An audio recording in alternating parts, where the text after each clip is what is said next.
കല്യാണം കഴിച്ചു വിട്ട ശേഷം തന്റെ പൊന്നാര മകളെ കാണാൻ അലിയാര് തങ്ങളുടെ വീട്ടിലേക്ക് കടന്നു ചെന്നപ്പോ വാപ്പാനെ കണ്ടതും ഫാത്തിമ ബീവി ഓടി വന്നു, കരഞ്ഞോണ്ട് ഓടി വന്നിട്ട് കെട്ടിപ്പിടിച്ചിട്ട് കരയാ.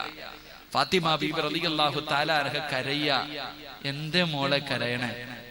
എന്തേ ഫാത്തിമ കരയണേ? ഉപ്പ ഭക്ഷണം കഴിച്ചിട്ട് 3 ദിവസമായി വാപ്പ. കെട്ടിച്ചു വിട്ട പൊന്നുമോള് വാപ്പാനോട് കരഞ്ഞുകൊണ്ട് പറയാ, ഉപ്പാ. ഏതുപ്പ? കരളിന്റെ കഷ്ടത്വാന്ന് മുത്തുനബി പറഞ്ഞ പൊന്നുമോള് പറയാ, ഉപ്പ വല്ലതും തിന്നിട്ട് 3 ദിവസമായി വാപ്പ. വാപ്പാടെ മോള് പട്ടിണിയാ. പരാതി പറഞ്ഞപ്പോ മുത്തുനബി ഫാത്തിമ ബീവിയോട് പറഞ്ഞു, ഫാത്തിമ ഞാൻ വല്ലതും കഴിച്ചിട്ട് 4 ദിവസമായി മോളെ. വലിയ അബീക്ക് അറിവും ഉപ്പ വല്ലതും തിന്നിട്ട് 4 ദിവസമായി. ഉടനെ ഫാത്തിമ ബീവി റളിയല്ലാഹു എന്താ പടച്ചൊരു ഉപ്പാനോട് പറഞ്ഞു പോയല്ലോ, എന്റെ ഉപ്പാനോട് പറഞ്ഞു പോയല്ലോ. ഫാത്തിമ ബീബി റളിയല്ലാഹു തആല അൻഹയോട് പറഞ്ഞു, ക്ഷമിക്കും മോളെ, അള്ളാഹു നിനക്കൊരു സന്തോഷം തരും. അള്ളാന്റെ റസൂൽ സല്ലല്ലാഹു അലൈഹി വസല്ലമ തങ്ങൾ അവിടെ നിന്ന് പിരിഞ്ഞുപോയി. അള്ളാന്റെ റസൂലിന്റെ പൊന്നുമോള്. കാരണം ഷീബു അബീ താലിബ് എന്ന് പറയുന്ന മലഞ്ചെരുവില് വാപ്പായും ഉമ്മായും പച്ചില തിന്നിട്ട് സ്നേഹിക്കുന്നത് കണ്ടു വളർന്ന മോളാ. പച്ചില പറിച്ച് കഴിച്ചിട്ട് സ്നേഹിച്ച് ജീവിക്കുന്ന കണ്ട ഫാത്തിമ, അല്ലാഹുവേ പടച്ചവനെ അവിടുന്ന് പട്ടിണിയാണ്, കഴിക്കാൻ ഭക്ഷണമില്ലാതെ ഫാത്തിമ ബീബി റളിയല്ലാഹു തആല പട്ടിണി കിടന്നിട്ട് തന്റെ മാറിടത്തിലൂടെ രക്തം ഇങ്ങനെ ഒലിക്കുകയാണ്. അല്ലാഹുവേ അവരുടെ ജീവിതം വല്ലാത്ത ജീവിതമായിരുന്നു. എന്നാലും പരസ്പരം അവര് തമ്മിൽ തല്ലാറില്ല. അവർക്ക് രണ്ടുപേർക്കും ഒരു പ്രയാസവുമില്ല. എന്റെ പ്രിയപ്പെട്ട പെങ്ങള്, അലിയാര് തങ്ങള് പടച്ചവനെ വിശപ്പ് സഹിക്കാൻ കഴിയാതെ എന്തെങ്കിലും ജോലി തേടിയിട്ട് നടക്കുകയാണ്. മുജാഹിദ് റളിയല്ലാഹു തആല പറയുന്നു, ഒരിക്കലും മലയുടെ മുകളിലേക്ക് കടന്നു ചെന്നിട്ട് അതാ പടച്ചവനെ മൺകട്ടയുണ്ടാക്കുന്നവരുടെ കൂടെ ജോലി ചെയ്തിട്ട് അലിയാര് തങ്ങൾ അതുപോലെ കഷ്ടപ്പെട്ടു എന്ന് ചരിത്രം പറയുമ്പോ അവര് രണ്ടുപേരും കൊല്ലങ്ങളോളം ജീവിച്ചു. ഹസനും ഹുസൈൻ എന്ന് പറയുന്ന 2 മക്കള്, ഓരോ വയസ്സിന്റെ വ്യത്യാസമാണ്. പടച്ചവനെ അങ്ങനെ 4 പേരും വല്ലാത്ത പ്രയാസത്തിലായി. ഒരു ദിവസം അല്ലാഹുവേ അലിയാര് തങ്ങളുണ്ടല്ലോ, അലിയാര് തങ്ങളുണ്ടല്ലോ ഫാത്തിമ ബീബി റളിയല്ലാഹു തആല അൻഹയോട് പറഞ്ഞു, ഫാത്തിമ നമുക്കൊരു സ്വന്തമായിട്ടൊരു വീട് വേണ്ടേ ഫാത്തിമ? അല്ലാഹുവിന്റെ പ്രവാചകന്റെ പൊന്നുമകളോട് അലിയാര് തങ്ങൾ പറയുന്നു, ഫാത്തിമ നമുക്ക് സ്വന്തമായിട്ടൊരു വീട് വേണ്ടേ, നമുക്ക് താമസം മാറണ്ടേ? അലിയാര് തങ്ങൾ ഫാത്തിമയോട് പറയുമ്പോ ഫാത്തിമ ബീബി റളിയല്ലാഹു തആല പറഞ്ഞു, അലിയേ എനിക്കും ആഗ്രഹമുണ്ട്, എനിക്കും ആഗ്രഹമുണ്ട്, ഒന്ന് വീട് മാറണമെന്ന് ആഗ്രഹമുണ്ട്. എന്തേ കാരണമെന്നറിയുവോ? എന്റെ പ്രിയപ്പെട്ട പെണ്ണ് കല്യാണം കഴിച്ചൊരു വീടിന്റെ അകത്തേക്ക് കടന്നു ചെല്ലുമ്പോ ഭർത്താവിനോട് സ്വന്തം വീടുണ്ടാക്കാൻ വേണ്ടി പറയുന്ന ഒരുപാട് പെണ്ണുങ്ങളുണ്ട്. നിങ്ങളുടെ ഉപ്പായിക്കും ഉമ്മായിക്കും വെച്ച് വിളമ്പാൻ എനിക്ക് വയ്യ, കൂടപ്പറപ്പുകളുടെ തുണി കഴുകാൻ എനിക്ക് വയ്യ, എല്ലാവർക്കും വെച്ച് വിളമ്പാൻ എനിക്ക് വയ്യ. തന്റെ ഭർത്താവിനെ ഭർത്താവിന്റെ കുടുംബത്തിൽ നിന്ന് പിടിച്ചിറക്കിയിട്ട് മറ്റു വീട് പണിയുന്ന പെണ്ണ്, ഒരു വീട് മുഴുവനും തകർക്കുന്ന, ഉമ്മാനെയും കൂടപ്പറപ്പുകളെയും ഭർത്താവിനെയും തമ്മിൽ തല്ലിക്കുന്ന പല പെണ്ണുങ്ങളുമുണ്ട്. എങ്കിൽ അല്ലാഹുവേ അതാ കുടുംബ വീട്ടിലാണ് ഫാത്തിമ കഴിഞ്ഞത്. വർഷങ്ങളോളം അവിടെ കഴിഞ്ഞു. അല്ലാഹുവേ ത്യാഗങ്ങളും പീഡനങ്ങളും എല്ലാം ക്ഷമിച്ചുകൊണ്ട് അവിടെ കഴിഞ്ഞു.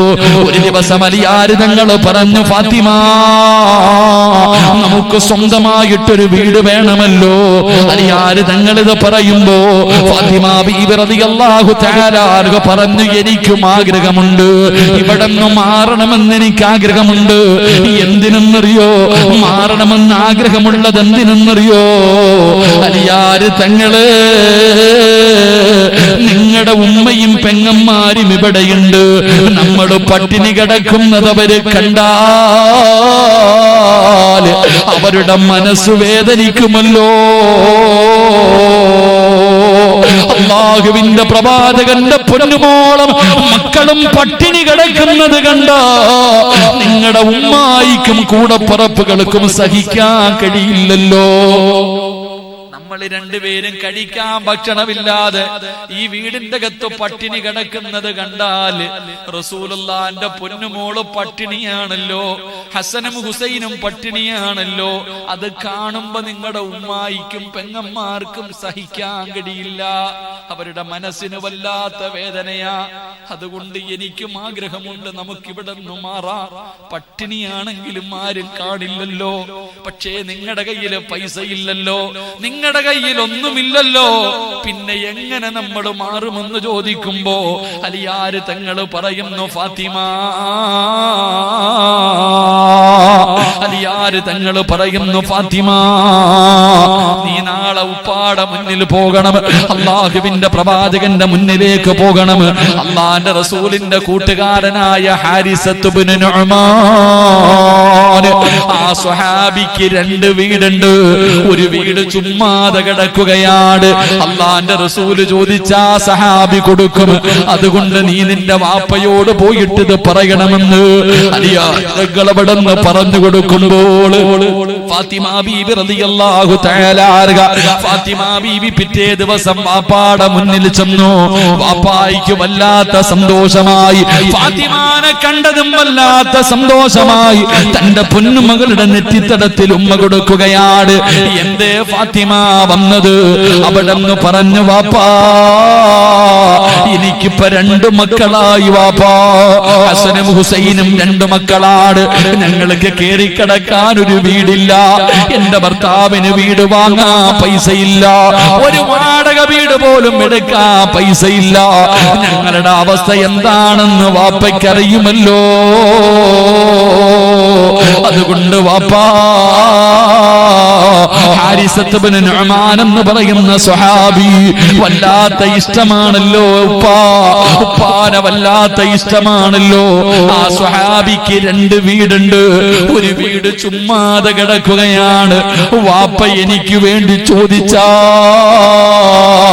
ഒരു വീട് തരുമല്ലോ വാപ്പാ. അല്ലാഹുവിന്റെ പ്രവാചകന്റെ പൊന്നുമോളവിടെന്ന് പറയുമ്പോ റസൂലുള്ളാഹിയുടെ കണ്ണ് നിറയുകയാണ്, മുത്തുനബി കരയുകയാണ്, പ്രവാചകന്റെ താടിരോമത്തിലൂടെ കണ്ണുനീര് ഒഴുകുകയാണ്. റസൂലുള്ളാഹി പറഞ്ഞു, ഫാത്തിമ, എന്നെ വല്ലാത്ത ഇഷ്ടവാ, ഞാൻ ചോദിച്ചാൽ എന്തും തരും ഫാത്തിമ. പക്ഷേ ഇന്ന് വരെ നിങ്ങൾക്ക് വേണ്ടി ഞാൻ ഒരാളുടെ മുന്നിലും കൈനീട്ടിയിട്ടില്ല. ഫാത്തിമ ബീവിയോട് പറയുകയാണ്, എന്റെ മക്കൾക്ക് വേണ്ടി ഇന്ന് വരെ ഞാൻ ഒരാളുടെ മുന്നിലും കൈനീട്ടിയിട്ടില്ല. പാപ്പായിക്ക് ലജ്ജയാ മോളെ. ആ സഹാബിയുടെ മുന്നിൽ ചെന്നിട്ട് എന്റെ മോക്കൊരു വീട് കൊടുക്കുമോ എന്ന് ചോദിക്കാൻ എനിക്ക് നാണവാ മോളെ, എനിക്ക് ലജ്ജയാ മോളെ. മുത്തുനബി അവിടെ നിന്ന് പറയുമ്പോ ഫാത്തിമ പറയുന്നു, വേണ്ട വാപ്പാ, എനിക്ക് വേണ്ട വാപ്പാ, എന്റെ ഉപ്പ കരയരുത്, വീടില്ലെങ്കിലും കുഴപ്പമില്ല, പട്ടിണിയാണെങ്കിലും ഞാൻ എവിടെ കിടന്നോളാ. അള്ളാന്റെ റസൂല് തന്റെ പൊന്നാര മകളവിടെ മുത്തുനബിയുടെ കണ്ണുനീര് തുടയ്ക്കുകയാണ്. എന്നിട്ട് ഫാത്തിമ ഇറങ്ങി ഓടുകയാ. ഉപ്പാരോട് ചോദിച്ചു പോയല്ലോ. അള്ളാന്റെ റസൂൽ ഇങ്ങനെ വീടിന്റെ അകത്തിരിക്കുമ്പോ ഇതെല്ലാം ഒരു സഹാബി കേട്ടുകൊണ്ടിരിക്കുകയാണ്. ഈ സംസാരിക്കുന്നത് മുഴുവനും ഒരു സ്വഹാബി കേട്ടുകൊണ്ടിരിക്കുകയാണ്. ആ സ്വഹാബി ഓടുകയാ. ഹാരിസത്ത് ഇബ്നു നുഅ്മാൻ എന്ന് പറയുന്ന ചെറുപ്പക്കാരന്റെ ചാരത്ത് ഓടിച്ചെന്നിട്ട് മുത്തുനബിയുടെ വീടിന്റെ അകത്ത് ഇങ്ങനെ ഒരു സംഭവം നടന്നു. അവിടെ നിന്ന് പറയുമ്പോ ഹാരിസത്ത് ഇബ്നു നുഅ്മാൻ റളിയല്ലാഹു തആല അൻഹു ഇലാ ഹദ്റത്തി റസൂലില്ലാഹ്, അല്ലാഹുവിന്റെ പ്രവാചകന്റെ ചാരത്തേക്ക് ഓടുകയാ. മുത്തുനബിയുടെ ചാരത്തേക്ക് ഓടി വന്നിട്ട് മാ അഖത്തു മിൻ അഹബ്ബു ഇലയ്യ, വീടിന്റെ താക്കോല് കൊണ്ടുവന്ന് കൊടുത്തിട്ട് പറയുന്നു, നബിയേ,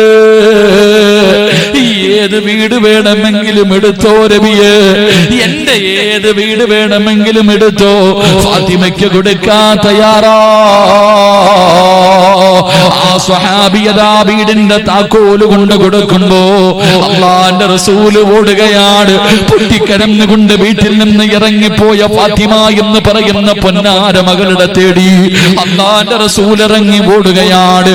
ഓടിച്ചെന്നിട്ട് പറഞ്ഞു, ഫാത്തിമ ഇതാ മോളെ വീട്, ഇതാ മോളെ വീട്. അല്ലാഹുവിന്റെ പ്രവാചകൻ തന്റെ പൊന്നാര മകളുടെ കയ്യിലേക്ക് വീടിന്റെ ചാവി കൊണ്ടുപോയി കൊടുക്കുകയാ.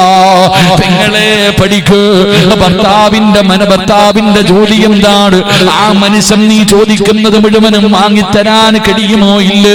എല്ലാം നീ പഠിക്കണം മോള്. അല്ലാതെ ഒരു വീടിന്റെ അകത്ത് കയറി ചെന്നിട്ട് ഭർത്താവിനെ മാനസികമായി പീഡിപ്പിക്കുകയാണ്, എന്നിട്ട് വീട് വെക്കാൻ പ്രേരിപ്പിക്കുകയാണ്.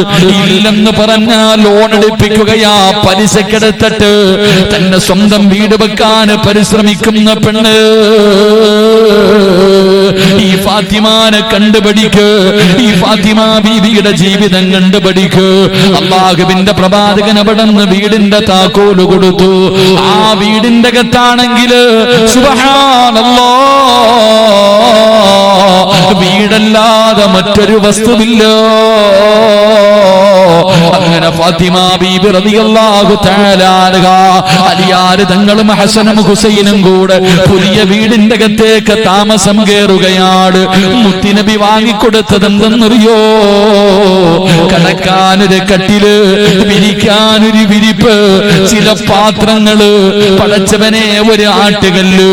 അങ്ങനെ കയ്യിലെണ്ണാവുന്ന 6 7 സാധനങ്ങളാണ്